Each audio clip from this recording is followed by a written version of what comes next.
manteniendo viva la unción, o manteniendo la unción avivada. ¿Cómo el cristiano recibe la unción y de qué manera se mantiene viva en él? Ya conocemos que la unción no tiene niveles, ¿sí?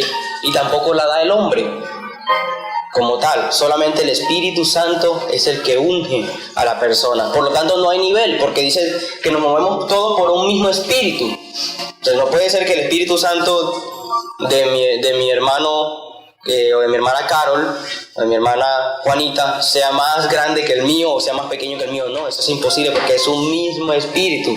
Lo que marca la diferencia es cuánta comunión usted tiene con Dios, con ese Espíritu Santo. Cuánto tiempo pasa conversando con Él. Allí se ve reflejado en público cuánto tiempo usted tiene con Dios a solas. No es un nivel de unción, es un nivel de oración, un nivel de intimidad con Dios. A mayor intimidad, hay mayor revelación y usted se desenvuelve mucho mejor en público. ¿Sí? Pues no es lo mismo preparar una exposición en el colegio o en la universidad, donde tú previamente has leído el tema y haces al menos una conclusión general y tú lo dominas. Y tú te puedes parar con mucha propiedad a hablarle del tema. Pero si tú no lees nada, sino que pasa como muchos, que cuando son el grupo de las universidades generalmente son 5. Uno trabaja y el otro espera que el otro termine de trabajar. Entonces llegan a la exposición y a pedirle las hojitas, ¿sí? Yo me acuerdo que uno, ¿qué me toca a mí? ¿Qué me toca a mí? Entonces obviamente el profesor sabía que había uno preparado y el resto esperaron a que él les entregara el tema.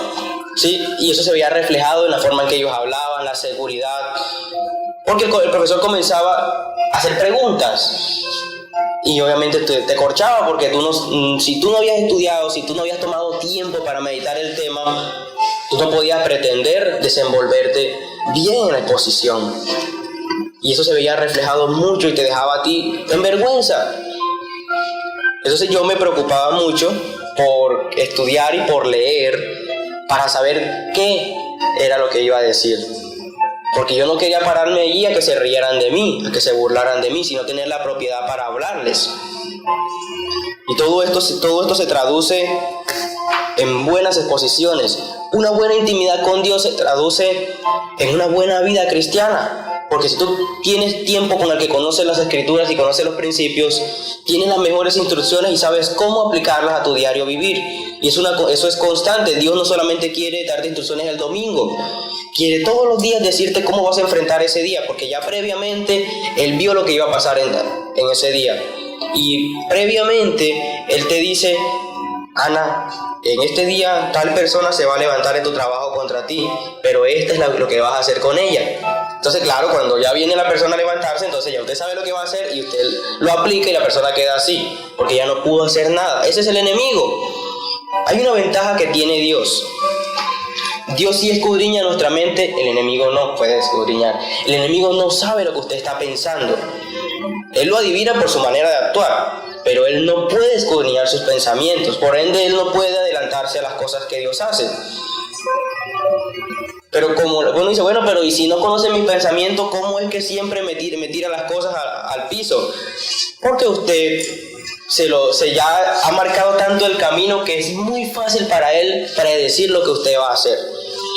Por ejemplo, si él sabe que a usted lo que más le cuesta es rechazar la visita de un familiar, preciso, domingo, 8:30 de la mañana, la abuelita.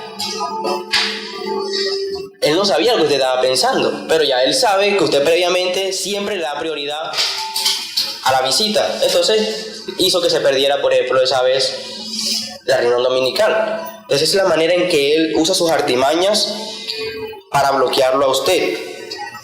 Pero si uno puede hacer intimidad con Dios, Dios a uno le sopla, como cuando a uno le soplan el examen. Usted se para domingo 8:30 de la mañana y ¿qué Dios hace? ¿Por qué no te llegas a las 8 en punto a la iglesia hoy y ayudas al pastor? Llegas a las 8 en punto de la mañana y cuando tu abuelita quiere llegar a la casa, ni por ahí. ¿Sí? Dios te avisa previamente, pero todo eso es con una comunión. El Espíritu Santo te guía, pero tú no conversas con el Espíritu Santo. Todo esto es a través de la unción.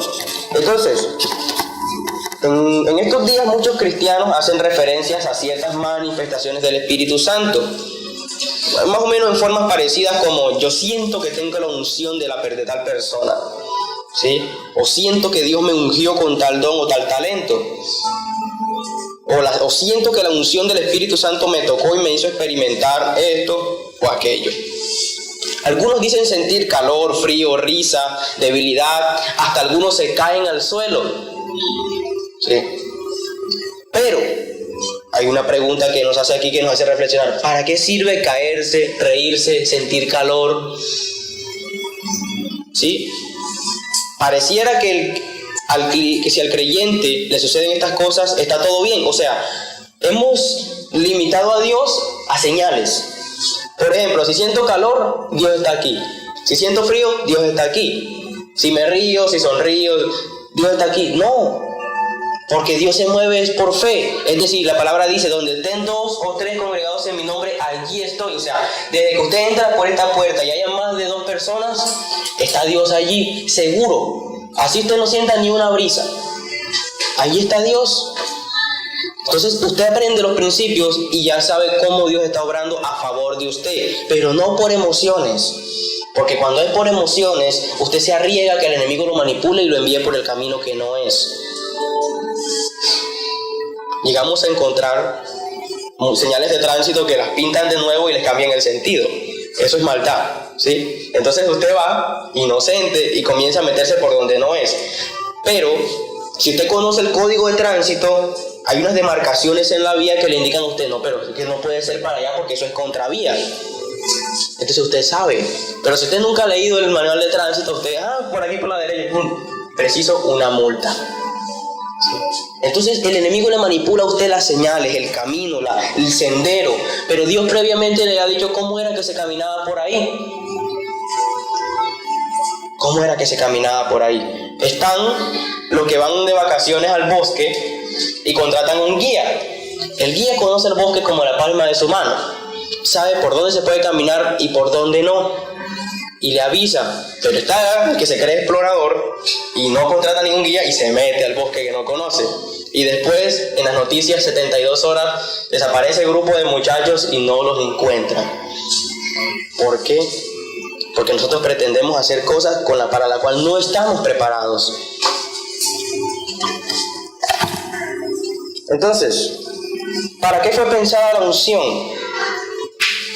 Fue pensada, y vamos a Lucas capítulo 4, versículos del 18 al 19.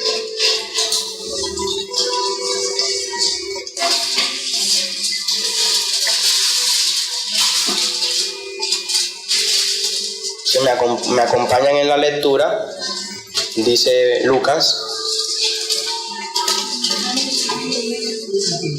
capítulo 4, versículos del 18 al 19.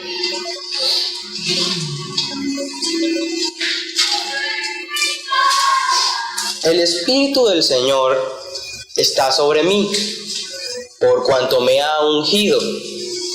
Y aquí está la respuesta para qué fue pensada la unción. Dice, para dar buenas nuevas a los pobres. Me ha enviado a sanar a los quebrantados de corazón, a pregonar libertad a los cautivos y vista a los ciegos, a poner en libertad a los oprimidos. La unción no es para usted. La unción que Dios coloca sobre usted es para otra persona, es para bendecir a su pueblo, es para que usted le hable a su familia, a sus amigos, a los que tenga alrededor, para que usted, si encuentra una tía, una hermana, una sobrina que está enferma y que ya los médicos la desahuciaron, usted ore por esa persona y se sane.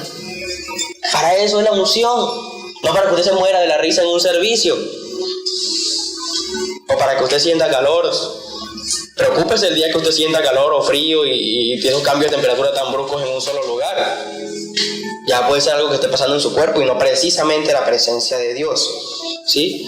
Entonces tenemos cuidado, porque si bien Dios tiene muchas maneras de manifestarse, en algunas doctrinas se ha llevado a pensar a la gente que esta es la única manera en que Dios habla.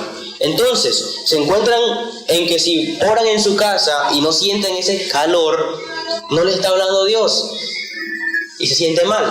Entonces dice, algo está mal. Pero usted tiene que enseñarle a Dios, enseñarle a las personas que Dios dice, entra en la habitación, cierra tu puerta y dice, y yo que te escucho en lo secreto, te recompensará en público. Es decir, siempre que usted se postre a orar, Dios está escuchando, Dios está presto a lo que usted está diciendo. Si ves que es muy diferente hablarles a las personas por una señal o hablarles a las personas por una promesa, cuando enseñamos a las personas a vivir por señales, nos pasa como por ejemplo los fariseos, como los maestros de la ley, que vivían pidiendo señales. Y señales tuvieron y no las vieron. Tenían tantas cosas que ver que las pasaron por alto, por completo. Jesús hizo tantos milagros y eso era precisamente lo que decía la Escritura que él iba a hacer. Y no lo vieron y no le creyeron. En cambio, los gentiles que no conocían esa parte, ellos sí creyeron, porque ellos no estaban buscando ningún tipo de señal ni nada, simplemente vieron la gloria de Dios y dijo, este hombre verdaderamente viene de parte de Dios. Como aquella mujer samaritana en el pozo, viene el Señor, le desnuda el corazón, que bien has dicho, 5 maridos has tenido, y el que tienes ahora no es tu marido, para más piedra. Entonces, con un palazo de esos en la cabeza, ¿quién no va a creer? ¿Sí? Que usted llegue a un lugar y de repente se le acerque una persona y le diga, ese no es tu esposo, y uno la mira feo, ¿sí? Pero uno tiene que aprender a vivir como por fe, aplicar la palabra de Dios, y la palabra de Dios es viva y eficaz. Cuando usted aplica un principio, obtiene la bendición. Siempre en la Biblia hay una promesa. Antes de la promesa hay una condición para la promesa. Pero la gente está enseñada a leer nada más, es como si le colocaran un papel polarizado nada más al versículo de la promesa y el resto de la Biblia no. Entonces cuando abren la Biblia está el polarizado, nada más allí está marcado el versículo de la promesa y de ahí se pegan. Pero por si leen más arribita dice, si hicieres esto, si perdonares, si hicieres bien a tu prójimo, si honrares a tus padres, ahí están todas las condiciones, dice, tendrás largo. Entonces ahí viene así la partecita marcada, tendrás largos días, tendrás abundancia, pero todos queremos leer la partecita marcada y no queremos leer la condición de lo que nos toca hacer a nosotros. Entonces la unción no es para vivir por señales, sino para vivir por fe, y especialmente para vivir para otras personas. Entonces, cuando Jesús fue bautizado en el río Jordán, el Espíritu Santo descendió sobre él. Jesús salió del agua y fue lleno del Espíritu Santo. Pero este ungimiento, o sea, esta unción sobre Jesús, marcó una nueva etapa en su ministerio. En esta etapa de Jesús ya comenzó el Espíritu Santo a obrar a través de él. Jesús había estado hasta esos 30 años que estaba cuando fue bautizado, anónimo, preparándose en la presencia de Dios. Dice la palabra en un versículo que él crecía en gracia delante de Dios y también delante de los hombres. Recuerden que un día se perdió en el templo, se le perdió a los papás. ¿Y lo encontraron dónde? No lo encontraron en un baby shower, ni lo encontraron en una... Cuando eso era mi tiempo, eran esas tardeadas, ¿sí? O era esa Coca-Cola bailable, que daban a uno un vasito de Coca-Cola y una galletita por 500 pesos.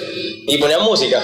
Entonces uno en esa inocencia, hoy en día no, ya hoy en día no quieren bajar de la botella de Old Park, ¿sí? Entonces miren, muchachos, Jesús fue encontrado en el templo y estaba hablándole a nada más y nada menos que a los maestros de la ley, a los que conocían la Biblia desde niños, a los que habían enseñado muchas y muchas veces en la sinagoga. A eso les estaba hablando. Y dice que ellos estaban hasta sorprendidos, calladitos escuchando a Jesús.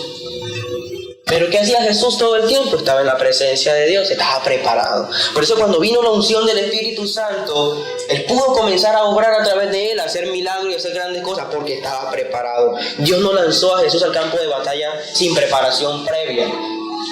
Pero al cristiano le gusta el campo de batalla, le gusta vestirse de soldado, pero no le gusta obedecer al general. Él lo quiere hacer a su manera. No que las botas me tallan mucho porque tienen esa punta de hierro, entonces yo mejor me pongo unos tenis y así corro más rápido. Pero resulta que los tenis no tienen la fuerza suficiente por si una mina, por si una piedra puntiaguda, por si una serpiente. Cuando no se siguen las instrucciones del general, la batalla fracasa. Porque el general Dios lo instituyó para que fuera el que genere toda la estrategia para ganar. Tiene una visión amplia del campo. Los generales pasan mucho tiempo estudiando el campo enemigo. Las entradas, las salidas, los lugares para esconderse. Ellos saben todo. El soldado no. El soldado sigue una instrucción, pero el soldado quiere ser de general sin estudiar y se va. Y es allí donde el cristiano comienza y se enfrenta a un campo de batalla totalmente desconocido para él. Porque no pasa tiempo con el general, no conversa con el general. ¿Sí? Piensa que su unción lo hace todopoderoso. ¿Sí? Y esa no es la razón de ser. Entonces, luego de que Jesús comenzó a ser ya visible para las personas, sirvió para que Cristo también, esta unción, ojo para qué sirve la unción, para que Cristo fuera distinguido del verdadero de los falsos. Porque en el tiempo de Jesús también habían unos que decían que ellos eran ungidos, que ellos tenían poder, pero como verdaderamente el Espíritu era manifiesto a través de Jesús, entonces ya la gente sabía quién era y quién no. Acuérdense que en un pasaje hubieron unos hombres que quisieron hacer unas liberaciones a unos demonios, en el nombre de Pablo, y estos demonios les dijeron: a Pablo lo conocemos, a Pedro lo conocemos, pero a ustedes no. Y les dieron una tunda tremenda. Porque las cosas no se hacen a nuestra forma, parecer. Nosotros, la unción que Dios colocó en nosotros no es para que nosotros pretendamos reemplazar a Dios en su posición de director de nuestras vidas. Entonces, en Hechos 10:38,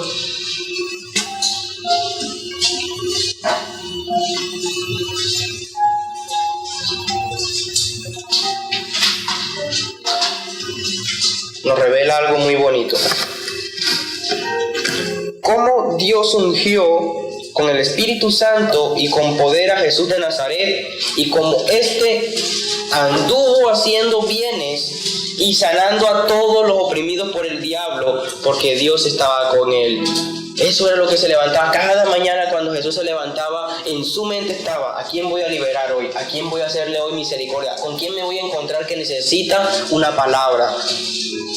Así se encontró con mujeres como la samaritana, así se encontró con mujeres como la del flujo de sangre, así se encontró con personas como el paralítico.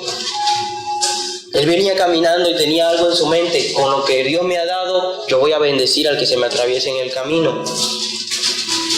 Pero ¿cuántos tenemos la lámpara guardada debajo de la cama? Que salimos el domingo del servicio sin pensar: bueno, hemos recibido hoy algo maravilloso, ¿a quién vamos a bendecir con eso que hemos recibido? Con esa palabra usted hoy, el Señor le ha hablado de fortaleza, le ha hablado de perseverar, de seguir adelante, de no retroceder, de sus proyectos, de su familia. ¿Cuántas personas allá afuera necesitan esa misma palabra que usted ha recibido hoy, esa herramienta de lucha, esa espada para ganar la batalla? La necesitan ellos también. Entonces usted debería salir de aquí y prestarle la espada a más de una persona para que salga adelante. Tuviéramos la iglesia full. No cupieran las personas en este lugar, ni aún en el nuevo auditorio. Porque cuando Jesús salía con esa intención de usar lo que Dios le había dado para bendecir a los demás, miren lo que pasaba. Lo seguían 5,000, 3,000 personas. Era muchísima gente la que hablaba. Cuando él se paraba a predicar en un barco, sí, ni siquiera en los templos, en un barco se paraba, pedía prestado un barco y lo echaban un poquito hacia la mar para estar alejado, y comenzaba a hablar y habían 5,000 hombres escuchándolo. Pero era porque él tenía algo. Él sabía para qué había obtenido esa unción del Espíritu Santo cuando fue bautizado. Al cristiano hoy en día le pasa algo: se para en una universidad, en una cafetería, y comienza a predicar el evangelio y no queda ni uno. A nuestro pastor general le pasó, ¿sí? Él dice que el Espíritu Santo lo llevó a que se parara en una silla y comenzara a y dice que solo quedó uno, y él feliz porque uno se quedó, pero cuando se acercó aquel joven, dice que ese joven era cristiano, ¿sí?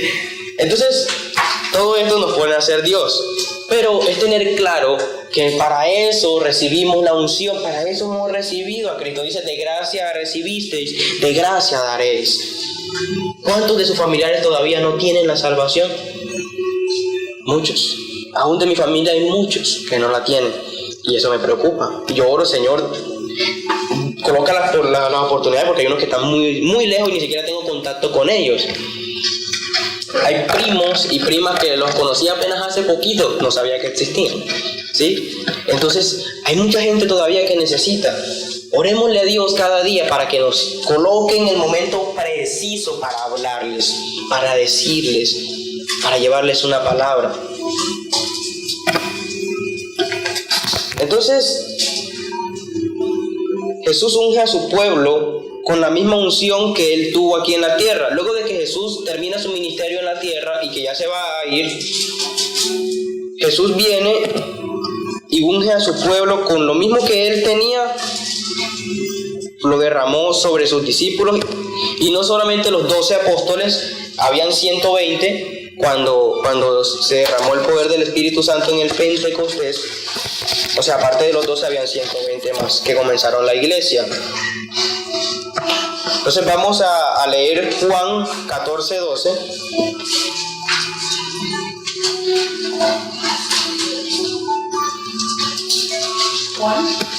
Juan 14:12. Amén. De cierto os digo, el que en mí cree, las obras que yo hago, él las hará también, y aún mayores hará, porque yo voy al Padre. Amén. Miren la unción que dejó nuestro Señor Jesucristo sobre nosotros. Lo que yo hacía, dice Él, también tú lo puedes hacer, pero lo harás mucho más grande. Es decir, Él decía, si yo un día levanté un paralítico que después de 38 años de estar allí postrado, tú puedes levantar hasta 5 si tú crees. Si un día resucité a Lázaro, después de varios días de ya estaba podrido el cuerpo, tú puedes levantar también a muchos en una sola oración. A mí me causó mucha curiosidad. Hay una película que se llama Los 300. Yo siempre escuché hablar de ella y que la usan mucho para motivación. Y un día me dispuse a verla. Digo, vamos a ver por qué esa película es tan famosa. Y yo me quedé sorprendido cómo 300 hombres acabaron como con 10,000. ¿Pero cómo lo hicieron? Estrategia. Estos 300 hombres estaban al mando de un general que pensaba antes de actuar. Entonces él decía, si les disparamos un poquito y hacemos que ellos comiencen a avanzar, enviamos a cierta cantidad por el otro lado a que los ataquen, porque ya ellos se parten y quedan débiles.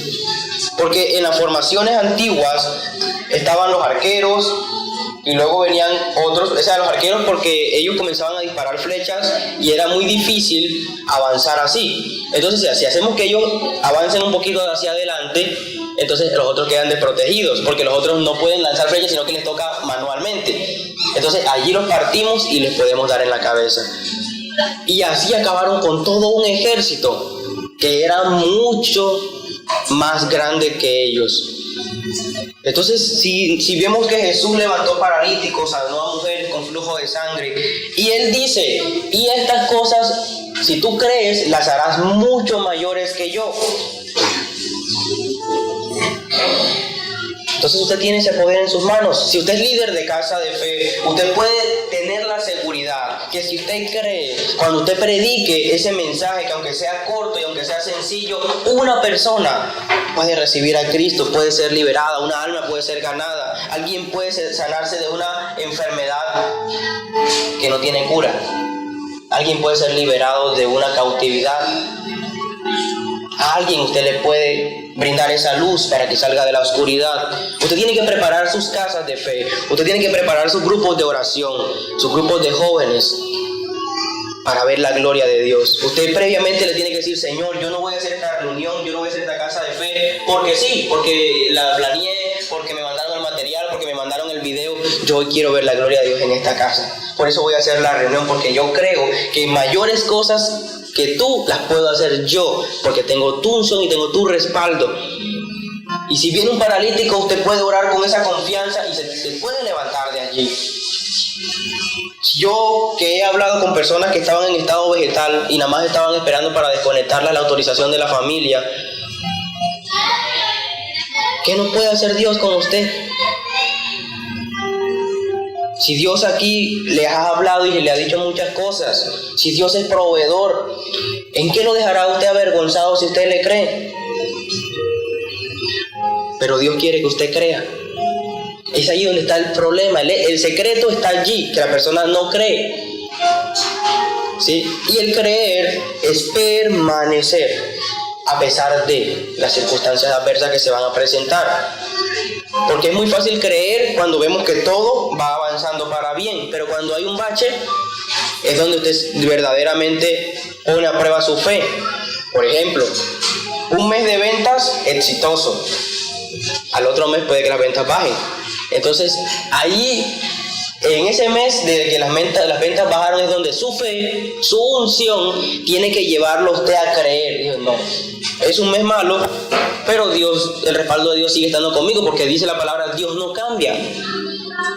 Porque le vaya mal a usted en un solo negocio no quiere decir que ya perdió el favor de Dios y ya el resto tiene que irle mal. Es allí donde usted cambia la perspectiva, y le pasa como a Pedro, que después que iba caminando por el agua miró las olas, la tormenta, y se comenzó a hundir. Cambió la perspectiva. Los grandes negocios tienen ganancias y tienen pérdidas, pero eso no significa que la empresa sea una empresa fracasada o en quiebra. Simplemente es algo normal en el diario actuar de ellos. Usted debe tener la misma perspectiva. Habrá muchas dificultades en su caminar, pero usted debe mantenerse. Su fe es para ayudarle en los momentos donde usted no ve progreso, no en los momentos en que sí ve, porque en los momentos en que sí ve cualquiera tiene fe, ¿sí? Cualquiera tiene fe cuando todo va bien, eso es fácil, pero cuando se levanta la tormenta, ¿sí? Cuando esa enfermedad no cede, cuando el diagnóstico sigue siendo el mismo, cuando llega esa carta del banco con ese desalojo, cuando no podemos adquirir ese dinero para pagar ese compromiso que tenemos, es allí donde debemos preguntarnos: ¿será que mi fe me sirve para pasar esta dificultad? ¿O voy a retroceder y volveré otra vez al principio?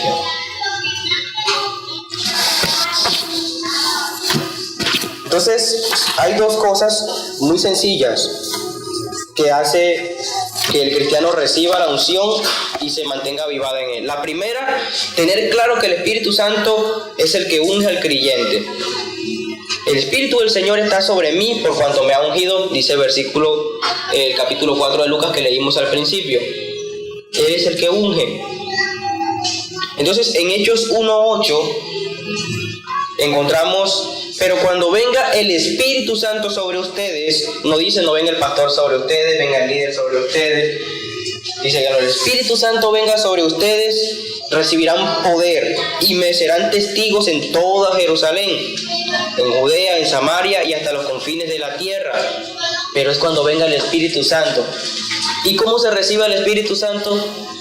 Recibiendo a Cristo en el corazón y teniendo comunión e intimidad. ¿Qué estaban haciendo esas 120 personas en Pentecostés? Dice la palabra que estaban orando, estaban en la presencia de Dios. Tengamos claro esto. Los discípulos no estaban ungidos, ellos fueron ungidos el día de Pentecostés. Jesús ascendió al cielo y solo les dijo: espérenme en tal lugar porque allí va a venir el Espíritu Santo sobre ustedes. Solo les dijo eso, les dio una orden. Y cuando él dijo eso había muchísima gente, más de 120 personas, pero solo 120 escucharon y estuvieron en el momento preciso, es decir, estuvieron en los atrios cuando descendió la bendición. Había un día que Dios escogía en el año para hacer descender sobre el templo su presencia, que era cuando el sacerdote entraba. Si el sacerdote decía que ese día no iba a entrar, sino al día siguiente, no pasaba nada. Podía hasta morir, porque no es cuando nosotros pensemos. Nosotros tenemos que mantenernos esperando la siguiente instrucción, como decía Meli. Si la orden es ora y espera, pues ore y espere, que en el momento en que Dios lo determinó, llegará. Porque si usted un día dice, no, ya llevo unos días orando por lo mismo y nada que pasa, el preciso el día que usted se para y no ora, ese día era el que Dios había determinado para la bendición, y se la pierde, y le toca volver otra vez a esperar otro tiempo. Entonces, nos habla de recibir al Espíritu Santo de una forma sincera, para que tengamos esta unción sobre nuestra vida, porque muchos hacen la oración de fe. Yo he estado en lugares donde hacen que más de 100 personas reciban la oración de fe, pero de esas 100 personas quizás 4 o 5 personas fueron sinceras y esas reciben. El resto lo hicieron porque, bueno, vamos a hacerle caso al que está hablando, ¿sí? Pero cuando hay una sinceridad en nuestro corazón, comienzan a haber transformaciones. Entonces, después de que se recibe la unción, nuestras vidas no vuelven a ser las mismas. Cuando estos hombres recibieron a Cristo, cuando recibieron la unción y el poder en Pentecostés, ellos no volvieron a ser los mismos. Muchas veces se les ordenó que no predicaran, los amenazaron, los metieron a la cárcel, los azotaron. Pero estos hombres tenían unas palabras muy claras en su corazón y era: juzgad vosotros si es menester obedecer primero a Dios o a los hombres, porque nosotros no podemos callar, no podemos dejar de decir lo que hemos visto y oído. Ni los azotes ni las cárceles podían frenarlos, pero ellos habían recibido la unción. Entonces a Pedro ya no le importaba morir, ya no le importaba la cruz ni los azotes, la unción estaba sobre él. Podríamos decir que el ser llenos del Espíritu Santo nos permite ver el poder de Cristo sobre las amenazas del mundo. Si el mundo me dice te voy a destruir, pero Cristo me dice yo he vencido al mundo, ¿a quién le voy a creer? ¿A quién le voy a creer? La unción cambia a las personas.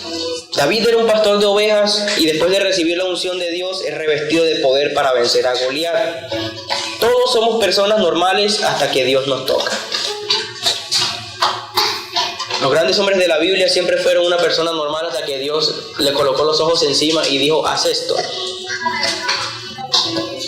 Un pastorcito de ovejas de solo 12 años se convirtió en el mejor rey que tuvo el pueblo de Israel cuando Dios lo tocó.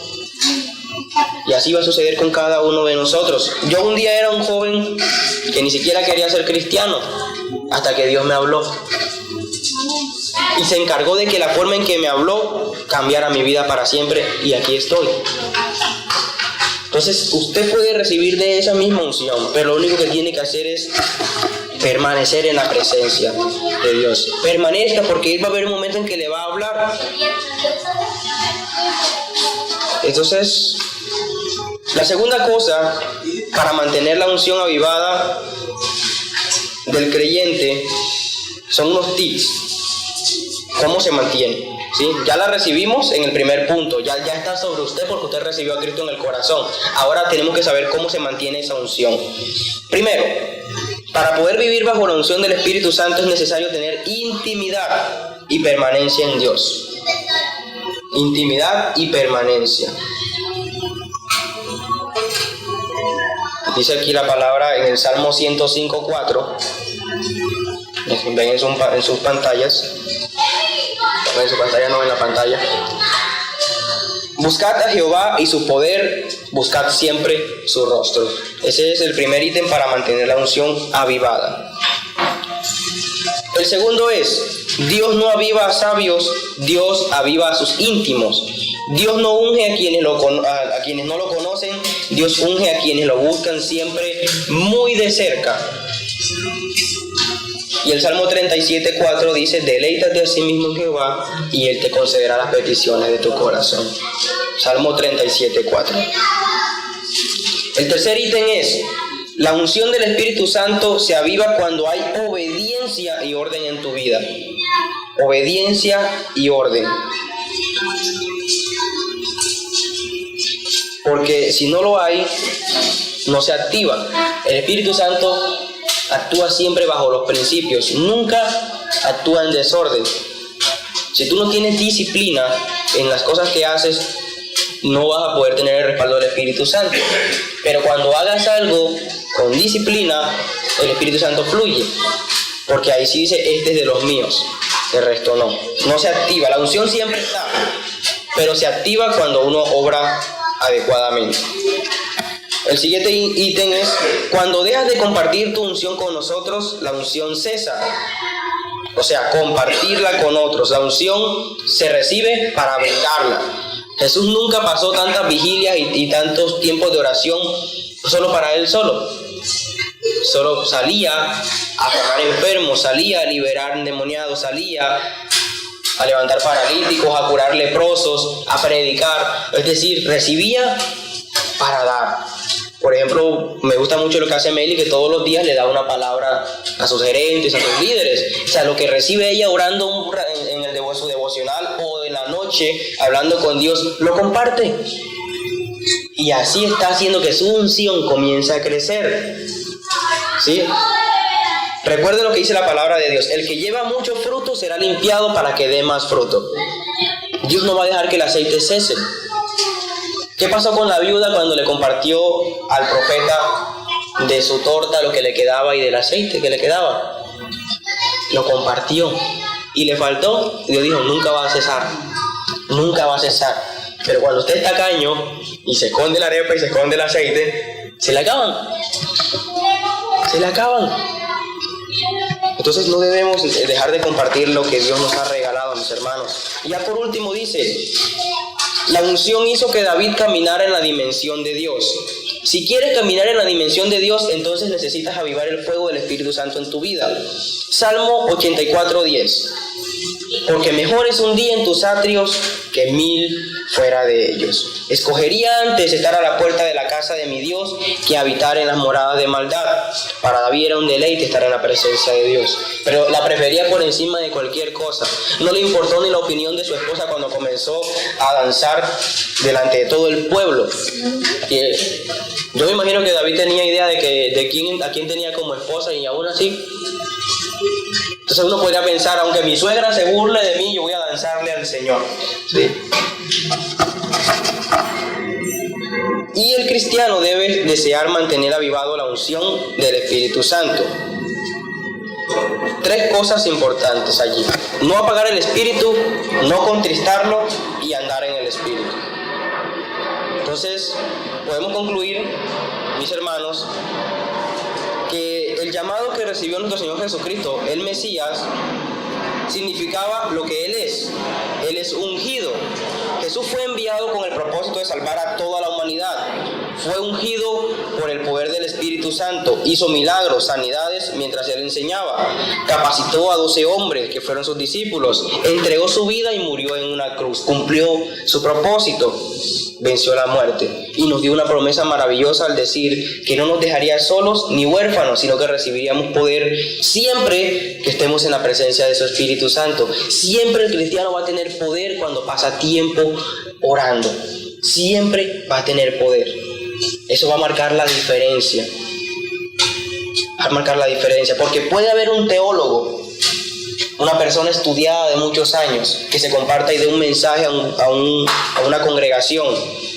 Pero si ese hombre no tiene una comunión con Dios buena, no pasa nada, es solo conocimiento. Pero puede que llegue un jovencito que le encanta estar orando todo el tiempo y coja un versículo y le dé un mensaje corto y todo el mundo llorando. ¿Sí? ¿Por qué? Porque la unción que él tiene, o sea, el poder del Espíritu Santo está tan avivado en él que desnudó todos los corazones. Mientras que este hombre, con su conocimiento, lo único que logró fue que ellos aprendieran un poquito más de la Biblia. Pero no pasó nada, no hubo ninguna transformación. Y a eso, mis hermanos, era lo que quería llegarles hoy. La unción que usted tiene debe preocuparse por avivarla, debe preocuparse por mantenerla vigente. Es como la matica que uno la riega todos los días. Si uno le deja echar agua, se comienza a marchitar, deja de salir las flores bonitas. Ay, que la vecina sí tiene las matas bonitas. ¿Cómo es que usted hace, vecina? No, yo le echo agua todos los días. ¿Y usted, vecina, cada cuánto le echa agua? Yo me acuerdo por ahí una vez a la semana para echarle agua. Entonces, ¿cómo vas a tener flores bonitas si tu mata vive pidiendo agua toda la semana pidiendo agua y tú ni por ahí? Entonces, mis hermanos, no dejemos marchitar eso que hemos recibido, porque Valledupar tiene una promesa grande. Ese auditorio es solamente el primer escalón de lo que Dios va a hacer en Valledupar, pero Él necesita líderes, necesita una congregación comprometida con la unción que les ha dado. Usted no fue a Fuego Santo porque sí, allá recibió y ha recibido aquí cuando vino el pastor general y los ancianos, y ha recibido en cada una de las prédicas de los domingos. Dios está preparando esa unción en usted para cuando sea el momento preciso, usted haga grandes cosas. Pero usted no puede dejar de perseverar en esa unción, no puede dejar de perseverar en esa presencia, porque si usted se apaga, todo lo que depende de usted también se apaga. Y eso es una radiografía en muchas cosas y áreas de nuestra vida. Cuando comiencen a apagarse, preocúpese de cuánto usted está orando, cuánto usted está pasando tiempo en la presencia de Dios, y va a encontrar la respuesta.